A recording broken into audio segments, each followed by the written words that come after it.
पीहू के जाने के बाद शांतिपुर गांव फिर से सुंदर, शांत और लोग हंसी खुशी जीने लगे थे।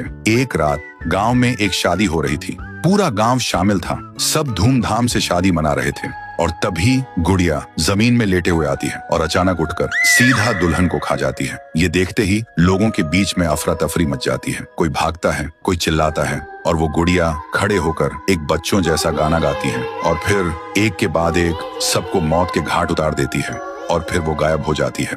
गांव फिर से कांप उठता है। सुबह सब लोग इकट्ठा होते हैं और कहते हैं वो भूखी लड़की वापस आ गई है। इस बार एक गुड़िया बन के लोग घुटनों के बल गिर जाते हैं और रो रो कर कहते हैं, हे भगवान हमें बचाओ। तभी गांव का मुखिया आता है और गुस्से में कहता है, चाहे वो कोई भी हो, है तो एक गुड़िया ही ना, आज रात मैं उसे खुद गाँव से निकालूंगा। फिर रात के ठीक 2:30 बजे मुखिया अपने 2 चेलों के साथ गांव के बीच खड़ा होता है और फिर वही धुआं छा जाता है और वही आवाज।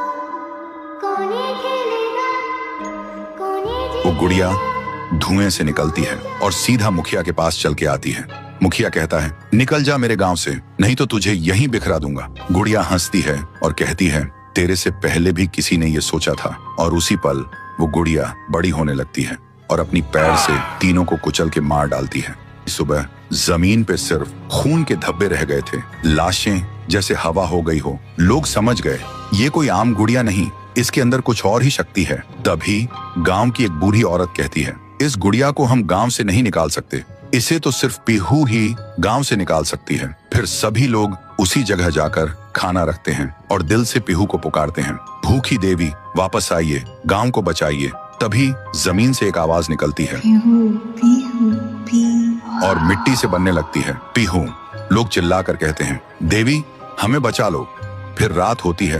वो गुड़िया गाना गाते हुए आती है, लेकिन अचानक पीहू उसके सामने आ जाती है। गुड़िया रुक जाती है। पीहू उसे पकड़ने जा रही होती है, लेकिन गुड़िया हवा में उड़ जाती है। पीहू भी उसके पीछे उड़ जाती है और अपनी आंखों से आग छोड़ के गुड़िया को जलाने की कोशिश करती है, लेकिन गुड़िया एक धुएं में छुप जाती है और फिर अचानक पीहू के पीछे आके उसे एक जोर का वार करती है। पीहू आसमान से जमीन पे आ गिर जाती है और फिर वो गुड़िया पीहू की शक्ति छीनने लगती है। पीहू की ताकत धीरे धीरे गुड़िया के पास जा रही होती है। कुछ देर बाद पीहू जमीन पे गिर जाती है। जब वो उठती है तो देखती है उसका शरीर धुंधला हो गया है और जब वो अपने आप को छू रही थी तो हाथ उसके शरीर के आर पार जा रहा था। वो वहीं गिर के रोने लगती है और जोर से चिल्लाती है, भैया, भैया, भैया। और उसकी आवाज सीधा उसके भाई के कानों तक पहुंचती है। तो दोस्तों, अगर आप देखना चाहते हो पीहू वर्सेस गुड़िया वर्सेस तुंग तुंग तुंग सहर, तो इस वीडियो को 1.5 लाख लाइक्स तक पहुंचाओ।